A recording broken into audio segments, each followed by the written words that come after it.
नमस्कार व्यूअर्स, मैं चंद्रमोहन आपका होस्ट आज फिर आपके लिए एक नई स्टोरी लेके आए। पिछली बार आपको दिखाया था हमने उषा गौतम जी का। इस बार आपको मीनाक्षी से मिलवा रहे हैं, एक gymnast, national champion, Delhi champion रही। उनके फादर जिन्होंने बचपन से ये इनको कला सिखाई दी और किस तरीके से वो आगे बढ़ के आई, आज आप इन्हीं की ज़बानी सुनेंगे। तो शुरू करते हैं मीनाक्षी जी से। हाँ भाई मीनाक्षी, तुमने कब से शुरू की जिम्नास्टिक? 4-5 साल की उम्र से शुरू हो गया था जिम्नास्टिक्स। उसके बाद फिर पार्क से शुरू हुआ था क्योंकि वैसे कुछ थी नहीं उस टाइम पे। 1919 की बात देखी जाए तो स्टेडियम्स भी नहीं थे, जिम्नास्टिक लोगों को पता भी था होता क्या एक्चुअली में। तो पार्क से शुरू हुआ था, फिर मेडल्स आए, फिर स्कूल में जिम्नास्टिक्स आया, फिर वहाँ पे थोड़े इक्विपमेंट्स आए, मैट्स आए या यूट्यूब पे प्लेटर्स होते हैं थोड़े बहुत वो आए, फिर टीचर्स आए, हमारे वाले फादर आते थे। उसके बाद किरण मैम थी जो उन्होंने कराया। फिर हमने सेंटर्स में जाना शुरू करा जब नेशनल सेलेक्ट हुए, कैंप लगते थे तो वहाँ पे हमारे और भी टीचर्स होते थे, राज मैम हो गए या परविंदर सर है, बहुत सारे टीचर होते थे हमें कैंप्स में। कैंप कहाँ लगते थे आपके? ये कभी सुभाष नगर होते थे मोस्टली, तो अच्छा, वहीं लगते थे हमारे। तो स्टार्टिंग आपकी आपके फादर से हुई मतलब? हाँ मतलब पहले गुरु आपके फादर। जी। ठीक है, और आज मेरे ख्याल से टीचर्स डे भी है, इनको विश किया तुमने? नहीं किया। चलो खैर, तो ये फतेह सिंह जी हैं अपना मीनाक्षी के फादर। तो इन्होंने अपनी बेटी को, ये जिम्नास्टिक कोच रहे, इन्होंने अपने सेंटर भी चलाए। अब काफ़ी व्यस्तता होने के बावजूद इन्हें वो बाइंड अप करना पड़ा। फतेह सिंह जी ने शुरू कराया, तो कैसे शुरू कराया था आपने, क्या रहा आपका? हर पेरेंट्स की एक इच्छा होती है कि भाई यदि उसने कोई काम किया है तो उसे पूर्ण ना कर पाए तो उसे जो है ना अपने बच्चों पे अप्लाई करता है। मतलब अगर मैं किसी, कोई एक्सपोजर मुझे नहीं मिला, हाँ। कम से कम किसी भी वजह से, घरेलू परिस्थितियां हुई या सराउंडिंग कैसी रही, तो कम से कम मेरी बेटी या मेरा बच्चा हाँ। आगे जाएगा। अच्छा, उसी को बेस मानकर जो है ना मैंने अपनी बेटी को सिखाना शुरू करा, कभी पार्क में, कभी किसी स्कूल के अंदर, कभी कहीं पर, इस तरीके से। फिर डीएवी पब्लिक स्कूल के अंदर मैंने इसका जिम्नास्टिक बेस पे एडमिशन कराया इसका बच्ची का। उसके बाद तो जो है उस ना टाइम तक क्या लेवल था इसका, किस लेवल पे खेल चुकी थी? उस लेवल पे जो है इसने दिल्ली स्टेट खेला था। अच्छा, और दिल्ली स्टेट में पहली बार खेली थी, पहली बार इसका मेडल लगा।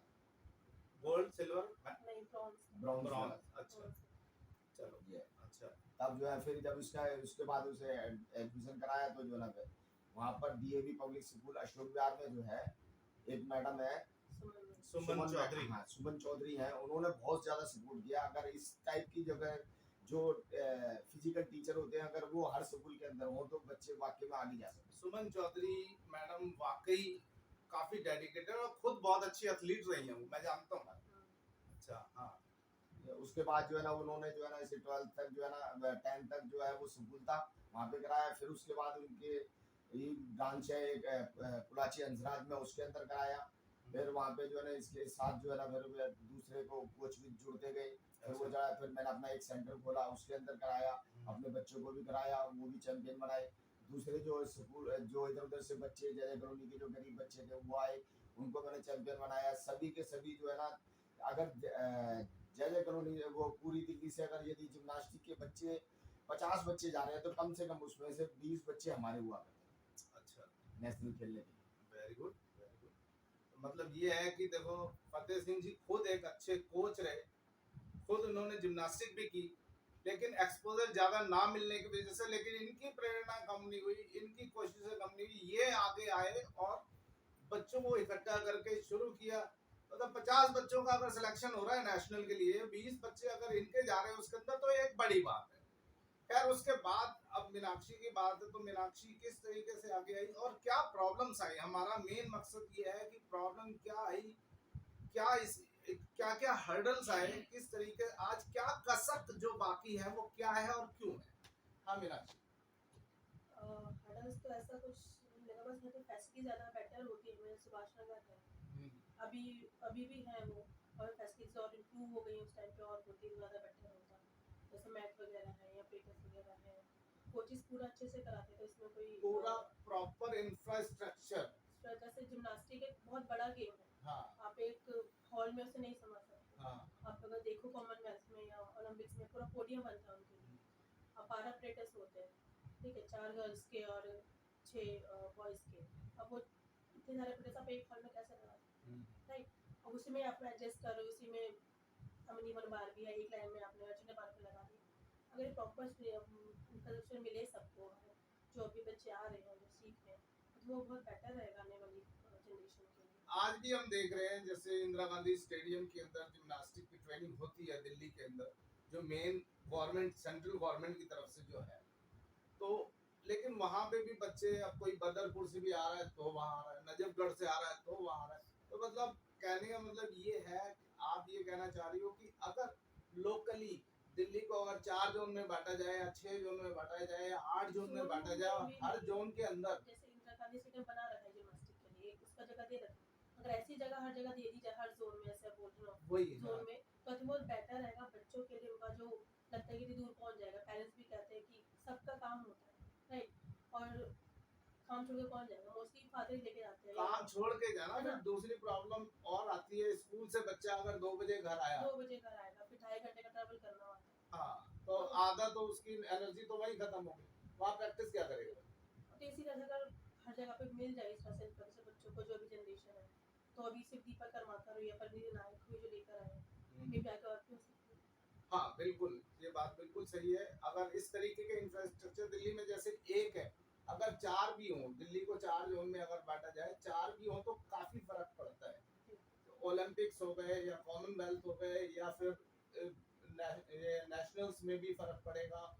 दूसरी बात है, इंटरनेशनल गेम्स पे फर्क तो पड़ेगा ही पड़ेगा, लेकिन नेशनल लेवल पे भी बच्चे निकल के आएंगे। और अभी भी जो बच्चे आ रहे हैं नेशनल लेवल तक पहुंचते हैं, उसके आगे क्यों नहीं जा पाते, उनका कारण ये ही है, इंफ्रास्ट्रक्चर का नाम। इंफ्रास्ट्रक्चर और गेम सच में बहुत डिफिकल्ट है, क्योंकि एक बार इंजरी होती है तो फिर वो बहुत टाइम लेती है रिकवर होने में। 6 महीने, साल, 2 साल उसके लग बाद जाते भी हैं। वो वापस जिम्नास्ट उस तरह से कवर कर पाएगा परफॉर्मेंस, तो वो भी जरूरी, डिफिकल्ट हो जाता है हाँ उसके लिए। डिफिकल्ट हो तो जाता अगर उस तरह से इंफ्रास्ट्रक्चर हुआ, या जैसे हमारे स्टेडियम है, साथ में हमें कुछ फैसिलिटी मिलती रहे, है। मेडिकल एड्स, मेडिकल एड्स मिलती रहे साथ ही साथ, तो आई थिंक नहीं, जो स्टेडियम होते हैं, इस तरीके की जो भी स्टैब्लिशमेंट्स होती हैं या इस तरीके के जो भी सेंटर होते हैं, उनके साथ में मेडिकल फैसिलिटीज तो होती है। वो इंदिरा गांधी स्टेडियम, हाँ, आप सेंटर मतलब में और जाओगे जो जहाँ बने, बच्चे प्रैक्टिस कर रहे हैं, वहाँ नहीं होगा। हाँ अगर मान लो उसे कुछ करते करते कुछ लग गया, तो समझ में नहीं आया कि उसे लगा बस नॉर्मल स्प्रेन हुआ, जल को वापस प्रैक्टिस शुरू कर देता है। जब तक वो इंजरी बहुत ज़्यादा बढ़ नहीं जाती है, उसे पता नहीं चलता। जब तक होता है तो फिर बहुत देर हो चुकी होती है और फिर उसका वो वहीं से फिर बैकअप। ट्रीटमेंट भी इतना हाई हो जाता है कि पेरेंट्स भी कहते हैं कि बेटर है कि छोड़ी, तो फिर वो भी क्यों होती है। तो फिर आपने 12th तक जिम्नास्टिक की? नहीं, मेरे कॉलेज टाइम तक क्या है, अपना बीपीएड तक, अच्छा बीपीएड तक मैंने किया। उसके बाद फिर मेरे पैर में लग गई थी नी इंजरी, अच्छा, तो उसके बाद फिर उसका वो कराया, फिर वो ब्रेक आ गया 1-2 साल का, फिर वापस नहीं हो पाया। बस वहां से फिर स्टेप स्टडी बैक हो। हुआ, फिर जॉब्स के ऑफर आए, फिर तो नेशनल्स और नेशनल्स के बाद सीनियर नेशनल्स वगैरह में हाँ, भी गई? सीनियर नेशनल्स हुए थे लास्ट जो मैंने खेला था, पटियाला में खेला था, अच्छा, दोबारा में पार्टिसिपेट किया हम्म, था वो लास्ट। अच्छा, उसके बाद कुछ और इंटरनेशनल कुछ गई? नहीं, उसमें नहीं। इंटरनेशनल नहीं जा पाई, क्योंकि वही है ना कि भाई प्रॉपर अपनी हिम्मत से, अपनी मेहनत से, अपने फादर के उससे, या जो भी अपना एक जो एंथुसियाज्म था, जिसकी वजह से जितना कर पाई। अदरवाइज अगर कुछ इंफ्रास्ट्रक्चर और आसपास मिल जाता, कुछ अच्छी गवर्नमेंट की फैसिलिटीज और मिल जाती, तो शायद बहुत अच्छा और वो भी भी हो शायद जाता। थोड़ा बहुत चला, क्योंकि आफ्टर दीपक कर्माकर जिन्होंने कॉमनवेल्थ ओलंपिक्स में गए हैं, उसके बाद लोग जानने लगे जिम्नास्टिक होता क्या है। हाँ, मोस्ट लोगों को पता भी जिम्नास्टिक आखिर में चीज क्या है, अभी या फिर तक क्या गेम है। हाँ, मुझे याद है एक नादिया करके जिमनास्ट हाँ, हुआ हाँ, करती थी, ये मैं बात कर रहा हूँ शायद 72, तो उस टाइम मुझे याद है कि वो, और हमारे यहाँ से पार्टिसिपेशन भी नहीं होता था उस टाइम। अब तो जिम्नास्टिक में तो नहीं था, जिम्नास्टिक में था। गए अभी ओलंपिक्स में। जिम्नास्टिक में था, लेकिन दीपक जो है ना वो कर्माकर, मतलब इस टाइप का था, बस खाली रोल करके आगे और इस टाइप से। बस जो एक हमारे पार्टिसिपेशन है। जो हमारे सीनियर जो कोच थे बहुत ज्यादा जो मतलब जैसे मेरे को नाम उनके याद नहीं आ रहे, लेकिन मैं उनके संपर्क में था, हमारे पास आते थे तो वो बताते थे भाई हम जर्मन खेलने गए, वहाँ खेलने गए। बस तो एक पार्टिसिपेशन। हाँ पार्टिसिपेशन, और जो है ना उनको यही नहीं पता था जिम्नास्टिक मतलब जैसे जो है ना वो तो उन्हें पता था भाई जिम्नास्टिक करने जा रहे हैं, लेकिन वो जो है ना बस वही चक्रासन वगैरह ये इतना ही मतलब उस समय उन दिनों में हुआ करता। बस ये है कि भी हाँ। एक लिस्ट बनी है, बस एक बजट मिला है, ये ये काम होना है, वहां जाना है, हाजिरी लग के आनी है। नहीं हाजिरी नहीं पे वो जितना भी उनको सिखाया था वो उस हिसाब से करते थे। जितनी हाँ, फैसिलिटीज थी हाँ, जो बस मिला ये था उतना कर लिया, ये उसके बाद कुछ था नहीं। ये अच्छा, तो 12th के बाद कॉलेज में भी करती रही और सीनियर नेशनल भी खेला, उसमें भी पोजीशन आई कुछ? सीनियर नेशनल्स में नहीं आई थी, वैसे स्कूल नेशनल और मैं आई थी सेकंड फ्लोर पे, और हम वुमेन फेस्टिवल खेलने गए थे चेन्नई, अच्छा वहाँ पे थर्ड आई थी। अच्छा। तो उसके बाद फिर क्या कैसे? उसके बाद वही बेस्ट स्टेट में निकलते हैं नाम, तो उसमें पार्टिसिपेट होता है, उसमें फिर मार्क्स से ऊपर ही होता है, बेस्ट स्टेट में 3 ही निकलते हैं फिर, तो कभी होता है कभी नहीं होता है। अच्छा, तो फिर अभी आजकल क्या हो रहा है? अभी तो हम इसमें स्कूल में हूँ, शिक्षांतर स्कूल में, शिक्षांतर स्कूल। शिक्षांतर स्कूल गुड़गांव में है, अच्छा तो वहाँ पे मैं जिम्नास्टिक्स कराती हूँ बच्चों को। अच्छा। लेकिन अभी लॉकडाउन है और हम सब ऑनलाइन ही करा रहे हैं, तो वो सब तो नहीं हम करा पा रहे जो हाँ हाँ। एक फिजिकल स्पेस में हो पाता है हमारा। तो जितना हम कर सकते हैं बच्चों के लिए फिजिकली उनको स्ट्रेंथ बनाना, जितनी भी हमारे स्ट्रेंथ हुए कोऑर्डिनेशन डाले, जितना उन्हें करा सकते हैं घर में रह के, वो घर में रह के कर सकते हैं। तो हम उस अभी हिसाब से उन्हें प्रैक्टिस कुछ कितने बच्चे हैं आप जिनको मतलब करा रही हो? मतलब देखो वैसे तो हर क्लास की क्लासेस हुआ करती होंगी आपकी, जैसे फर्स्ट से लेके 12th तक का स्कूल है तो हर क्लासेस में से उनका एक पीरियड होता होगा हर हफ्ते, है ना? तो उनमें से तो होते ही हैं, लेकिन आपने कोई कोर टीम बना रखी है? वो भी है, जैसे हमारे अभी 1 to 4 में सबको चांस मिलते हैं जिम्नास्टिक करने का। अच्छा, 4th के बाद हम लोग बच्चों को सेलेक्ट करना शुरू करते सेलेक्ट हैं, करना शुरू कर हम नहीं वो खुद ही सेलेक्ट करते हैं अच्छा जिनका उसमें इंटरेस्ट है। तो 4th तक ये होता है कि उन्हें सब गेम करना है, हाँ हाँ फुटबॉल है, बास्केट है, जिम्नास्टिक्स है, एथलेटिक्स हुआ या क्रिकेट हुआ या टेबल टेनिस है। फिर 4th ऑनवर्ड वो लोग चूज करते हैं कि उनका किस में इंटरेस्ट है, हम चूज नहीं करते उन्हें जिन लगता है कि हाँ मेरे हम कुछ एडवाइस भी करते हैं कि आपकी फ्लेक्सिबिलिटी बहुत अच्छी है, आपका स्ट्रेंथ बहुत अच्छा है, आपको इस गेम में जाना चाहिए। बच्चे ही पूछते आके कि आप बता दो हमें कौन से इसमें जाना चाहिए, तो हम उन्हें गाइड जरूर करते हैं, बट फाइनल डिसीजन बच्चों का ही होता है। तो उसमें हमारी 5th ऑनवर्ड टीम बनती है जिम्नास्टिक्स की। तो अभी लास्ट बिफोर लॉकडाउन जब हुए थे हमारे डिस्ट्रिक्ट गुड़गांव में, हरियाणा में, तो वहाँ पे मेरी टीम फर्स्ट आई थी रिदमिक में, और उसमें मेरे एक बच्चे वो भी हुए थे सिलेक्ट नेशनल्स के लिए। अच्छा और अभी आईसीएससी की टूर्नामेंट होते हैं हमारे, हाँ जो बोर्ड होते हैं हमारे, हाँ उसमें भी मेरे बच्चे वहाँ पे गए थे, पोजीशन उसमें भी लाए हैं? नेशनल्स के सिलेक्ट हुए थे, मुंबई गए थे अच्छा रिदमिक जिम्नास्टिक की टीम और आरटीसी जिम्नास्टिक की टीम। अच्छा। उनका भी फर्स्ट टाइम था तो पार्टिसिपेशन था, बट उन्होंने काफी अच्छे से परफॉर्मेंस दिया प्लस आया। मतलब असर आने लगा। हाँ अभी इसी चीज को मैं, ये भी एक बहुत बड़ा पॉइंट है जो अभी तुमने बताया है मीनाक्षी, कि हमारे टाइम में जब हम स्कूल में हुआ करते थे तो हमारे टाइम में जो फुटबॉल खेल रहा है किक मारने लगा चलो भी खेलने लगे, अभी अपना खेल रहे हैं, फुटबॉल खेल रहे हैं, वहाँ पे कोई सिलेक्शन का या हमें सारे गेम्स खेलने का टाइम या चांस नहीं मिलता था। अब जैसे मैं स्टार्टिंग से लाइक मैं शायद 6th क्लास से मैंने स्विमिंग शुरू की, फॉर्म आए, हाँ जी मैं भी आऊँगा, चलो गए। वो कैसे कुछ लोग जल्दी पिकअप कर लेते हैं, कुछ लेट, हमने जल्दी पिकअप कर लिया, ठीक है। तो हम स्विमिंग में घुस गए, लेकिन उसके बावजूद और गेम्स में भी पार्टिसिपेट करते थे। उस टाइम के बाद जब हमें होश आया, जैसे 10th में या 11th में, तो हम उस टाइम डिस्कस करते थे आपस में या फ्रेंड्स वगैरह कि भाई कोई कैसे ऊपर आए, ऐसे ऐसे चांस मिलना चाहिए, लेकिन उस टाइम ये फैशन नहीं था। अब तुमने बताया कि आज की डेट में ये एक सिस्टम बन गया है कि 4th क्लास तक या 5th क्लास तक कुछ स्कूलों में सारे ही गेम्स में पार्टिसिपेट कराया जाता है, सारे ही गेम्स खिलाए जाते हैं। उसके बाद फिर वो खुद आते हैं बच्चे या उनके पेरेंट्स, क्योंकि पेरेंट्स मीटिंग मेरे ख्याल हर महीने या 2 महीने के अंदर होती है, तो पेरेंट्स मीटिंग में पेरेंट्स आते हैं, बच्चे भी आते हैं, और सभी टीचरों से, सभी कंसर्न अथॉरिटीज से वो लोग मिलते हैं, तो उन्हें एक चांस मिलता है कि भाई क्या उनका इंटरेस्ट एरिया है, किस इस चीज में उन्हें जाना है। बिल्कुल सही बात कही है। तो आज चांस है बच्चों के लिए। तो कहने का मतलब ये है कि पेरेंट्स भी ध्यान दें अपने बच्चों के ऊपर, और उनके टीचर्स जो हैं उनकी बातें भी सुने और आपस में अच्छा कोऑर्डिनेशन बना के उन्हें सही स्पोर्ट्स के अंदर डालें, ताकि वो, क्योंकि टीचर्स जो होते हैं, जैसे आप जिम्नास्टिक की टीचर हो, तो आपकी नज़रें, आपका एक्सपीरियंस जानता है कि भाई इन 40 या 50 बच्चों में से कौन से 2 4 या 6 बच्चों के अंदर जिम्नास्टिक मटेरियल है। तो आप उनसे या उनके पेरेंट्स से जब वो कोऑर्डिनेट करते हैं आपके साथ, उन्हें कह सकते हो, बता सकते हो, उनको ले सकते हो, और वही रिजल्ट आते हैं।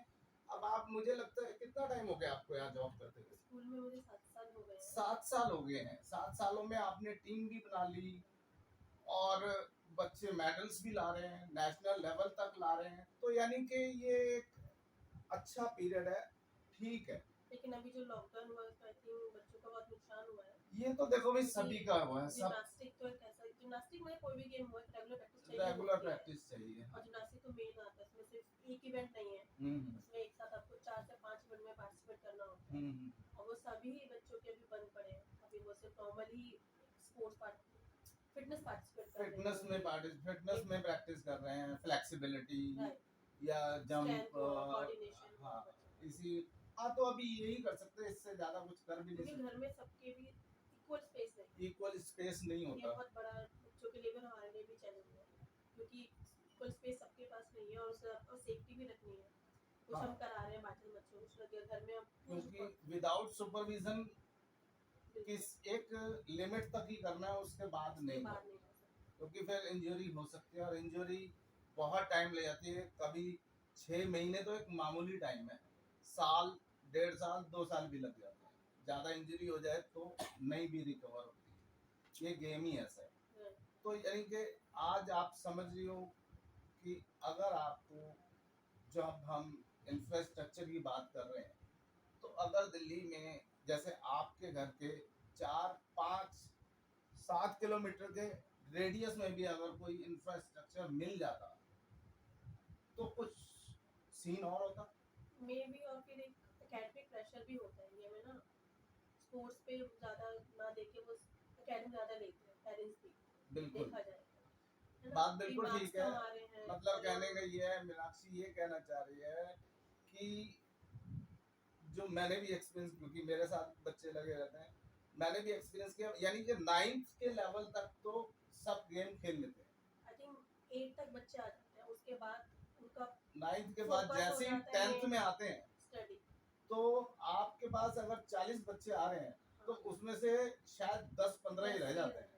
हाँ, ये है क्योंकि बाकी सब, नहीं जी अब तो वो पढ़ाई में लग गया, नहीं जी अब तो वो, उसने आगे मेडिकल लेना है, नहीं उसने इंजीनियरिंग करनी है, और पढ़ेगा नहीं तो कैसे करेगा। ऐसे सारे बच्चे गायब हो जाते हैं, 10 15 बच्चे ही डेडिकेटेड रह जाते हैं। तो यानी वही बात है ना कि उसके बाद अब वो 10 15 बच्चे, उनमें से वो प्रैक्टिस करके कौन से नगीने निकलते हैं, वो फिर बात की बात है। तो यानी कि तुम भी आई थिंक सिर्फ कॉलेजेस ही है हमारे स्पोर्ट्स रिलेटेड जो होते हैं, ऐसे ग्वालियर यूनिवर्सिटी है हमारा सिर्फ स्पोर्ट्स का। एक दो और है, अगर स्कूल से भी ऐसा कुछ शुरू हो जाए कि स्टडी के साथ साथ स्पोर्ट्स मेन दिया जाए, तो थिंक बहुत बेटर है। जैसे राइस स्पोर्ट्स स्कूल है, हाँ, वो वहाँ से और बेटर बच्चों को अपॉर्चुनिटीज मिलेगी, बेटर अपॉर्चुनिटीज मिल सकती हैं। बिल्कुल सही बात है। तो यानी कि अब आप ये समझ रही हो कि आगे आने वाले टाइम में आपके यहाँ से कुछ बच्चे हैं जो कि इंटरनेशनल भी निकल सकते हैं, आपको नजर आ रहा है? कुछ बच्चे स्कूल में भी करते हैं, बाहर भी प्रैक्टिस करते हैं। ऑब्वियसली बात है, स्कूल के 40-45 मिनट्स के स्लॉट्स में हम वो इतना नहीं करा पाते, उन्हें बाहर रिकमेंड करो, या फिर वो खुद ही कहते हैं कि हम बाहर भी प्रैक्टिस करते हैं, उनका बहुत अच्छी बात है। हफ्ते मेरे पास 3 दिन आते हैं 45 मिनट्स के लिए, और मेरे पास एक ही क्लास में 30 बच्चे हैं, तो इक्वली टेंशन दे पाना बहुत वो हो जाता है डिफिकल्ट, बट पूरा बेस्ट होता है कि अच्छे से क्लास जाए। वो इसमें ऐसा भी होता है कि स्कूल से पहले या स्कूल के बाद स्टे बैक करा के भी प्रैक्टिस होती है? वो प्रैक्टिसेस भी होती है, वो अच्छा, भी होती है, वो भी करा रही हो? प्रैक्टिसेस भी होती है। अच्छा, उसी के बाद टीम बनवाती है, अदरवाइज अगर हम सिर्फ स्लॉट लेके चलेंगे स्कूल जो हमें मिल रहा है, उसमें उसमें पॉसिबल नहीं होता। वो जो आपके सिर्फ पीरियड होते हैं तो हाँ, उसके अंदर उसमें तो हम बच्चों को सिर्फ निकाल इंट्रोड्यूस पाते कराते हैं। हैं, इंट्रोड्यूस कराते हैं और वो देखते हैं भी कितना अंडरस्टैंड कर रहे हैं और निकालिए। उसके बाद ही हम फिर स्कूल की जो टीम्स बनती है हमारी, उसमें बच्चों को आफ्टर स्कूल जो प्रैक्टिस होती है उसमें पेरेंट्स को इन्फॉर्म करना कि इस टाइम पे बच्चों को स्कूल में रुकना है, इस टाइम पे आके ले जाना है आपने ये सब। या जो भी उनकी फैसिलिटीज है। तो आप कैसे अप डाउन करती हो फिर?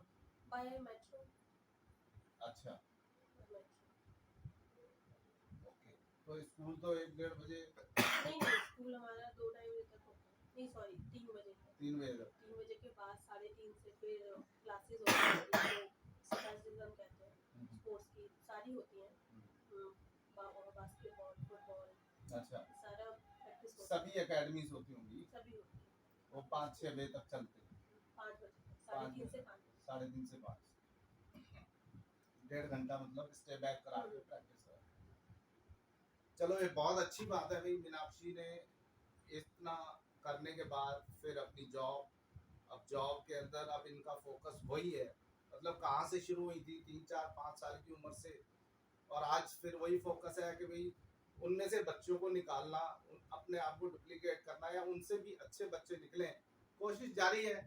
बाकी इंफ्रास्ट्रक्चर की जहाँ तक बात है, गवर्नमेंट की तरफ से काफ़ी कुछ हो रहा है स्पोर्ट्स के अंदर, लेकिन यही एक बात निकल कंक्लूजन निकल के आते है। एक हमने डिस्कशन रखा था, कोई बहुत बड़े लेवल की बात नहीं है, आपस में डिस्कशन होती रहती है, तो उसमें निकल के आता है कि भाई क्या रह गया, क्या हो सकता था या क्या हो सकता है। तो यही निकल के आया कि भाई अगर इंफ्रास्ट्रक्चर और बने, नॉट ओनली जिम्नास्टिक, ये तो एक जिम्नास्टिक की स्टोरी है मीनाक्षी के साथ, लेकिन और भी गेम्स हैं, तो डिस्ट्रिक्ट लेवल पे या दिल्ली है तो दिल्ली के अंदर 4 जोन बना दिए जाएं, 6 जोन बना दिए जाएं, जो कि 8-8, 6-6, 5-5 किलोमीटर के रेडियस में बच्चों की पढ़ाई पे भी इफेक्ट ना पड़े और वो जल्दी से उन्हें अप्रोच कर पाए उस जगहों को, उन इंस्टीट्यूशंस को, और आगे बढ़ पाए। अभी हम सोचते हैं कि भी ओलंपिक के अंदर हमारे पास इतने मेडल आए, कम आए, इस बार तो कुछ अच्छे ही आए, लेकिन हमेशा यही रहता है कॉमनवेल्थ में कुछ कम आए या इंटरनेशनल इवेंट्स के अंदर कम आए। तो ये फर्क है कुछ कंट्रीज के अंदर आज भी, जैसे कुछ कंट्रीज के अंदर बचपन से ही स्पोर्ट्स शुरू कर देते हैं और बचपन से ही उन्हें सेलेक्ट कर लेते हैं, जो अभी हम बात कर रहे थे 3री, 4ठी, 5वीं क्लास के बाद से निकाल लेते हैं, वो उस सिस्टम को स्ट्रिक्टली अप्लाई कर रहे हैं और उसमें से बच्चों को निकाल लेते हैं और उन्होंने ऐसे इंफ्रास्ट्रक्चर बनाए हुए हैं कि वहीं पे उनका रहना, खाना पीना, जैसे खेलो इंडिया एक सिस्टम चल रहा है हमारे इंडिया के अंदर, तो उसके अंदर बच्चों को वहीं हॉस्टल की फैसिलिटीज भी है, वहीं से वो स्कूल जाते हैं, हाँ, वो है। चल रही है फैसिलिटीज, लेकिन क्या है कि कम है। पॉपुलेशन जितनी है हमारी, जितने लोग हैं, जितनी पॉपुलेशन है, उसके हिसाब से थोड़ा सा कम लगता है। अगर वो थोड़ा सा और प्रोपोर्शन को बढ़ाया जाए तो मैं समझता हूँ कि और अच्छे रिजल्ट आएंगे। तो आज की बात फतेह सिंह जी और मीनाक्षी के साथ यहीं तक, आगे फिर एक बार मुलाकात होगी। और जिन लोगों ने हमारे इस चैनल को सब्सक्राइब नहीं किया है, please do subscribe, do like and do some comments. जो आपको अच्छा लग रहा है तो अच्छा बताएं, कुछ कमी लग रही है तो कुछ कमी भी बताएं कि क्या कमी रह गई, क्या हम कवर नहीं कर पा रहे हैं, हमने क्या कवर नहीं किया। और अगली वीडियो तक के लिए नमस्कार, thank you very much, have a good day.